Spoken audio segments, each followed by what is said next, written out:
Kabalo ba mo nga pinaagi sa inyong pag-upload og mga video sa Black App, pagbuhat-buhat og vlogs, pagsayaw or whatsoever ana gamit lang ang mga music backgrounds. So kung karon makabalo mo ani nga pwede man dai ta mabayran gamit ang mga music background or mga ginahatag na mga music sa ato sa Black App, pinaagi lang sa SoundMe. Kung gusto ka makabalo ani, ayaw ni skip na video dai kung gusto ka maka-income kay para jud ni siya sa imo ha. Tanawan niyo. Sa sulod sa 5 months na ako nga paggamit sa SoundMe, mauna na ako ang total earnings. Then, apod ko ako ang current karon na pwede na po na ako siya withdraw pero di lang siya na ako i-withdraw kay na amon ko yung gamitan ko na ana.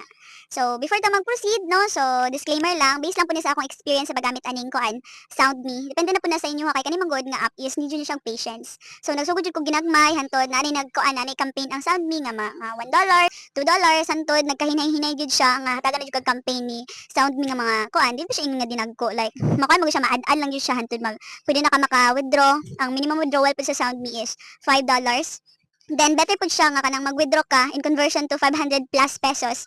Kay pag withdraw mo mo siya sa PayPal is di po din siya madali-dali ni mag-transfer sa GCash kay need po siya og minimum of 500. Others mo siya ma-transfer to GCash. So kung gusto mo makabalo, let's go! Siyempre, ang una na is imong install ang SoundMe nga app. I-open mo dahil na siya kung mag-install.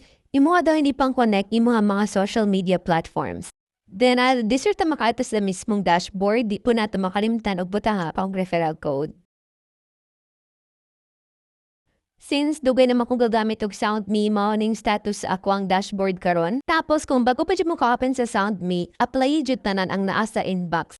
Example ani sa tanang pa ang applyan nako, diri sa applied nga section, makita na nato kinsay nag-approve sa imo na magbuhat or magamit sa sound na campaign pinaagi sa TikTok. Open it and TikTok. Then, pag-open nimo, makita din nimo mga sample ang gibuhat nila, no? So, pagbuhat o kuan ka ng video para mag-submit sa campaign, so maning mga sample. Then, ang sama din mong gulat, use sound na dayon na. So, kung ibalik natin siya sa SoundMe, makita nyo na ito manay gihatag nga instruction dito sa mismong campaign kung ibalik na ito ang SoundMe. Kaniya ko, isample raman na siya. Pwede po ta mag-lip sync basta mag-base mo sa instruction na gihatag. Pag umana, i-post na dayon na ito. Then, after dayon siya ma-post is ato na dayon siyang i-copy link. O, sa man nakalisod ang imong platon para makakwarta ka or maka-income ka sa SoundMe. After ma-copy link, balik ka dito sa SoundMe. Then, katay mo copy link, i-paste ni mo dira asa SoundMe sa campaign ni mong giapilan. Then, submit. Based dahil sa akong gingon, ayaw jud dahil mo pag-expect nga makakuha dahil mo mga $1 na mga campaign, no? Kaya ako nagsugod jud ko og mga $0.3, $0.30, $0.20, $0.5. So, antod na dahil mga campaign na tag $1, $2, antod.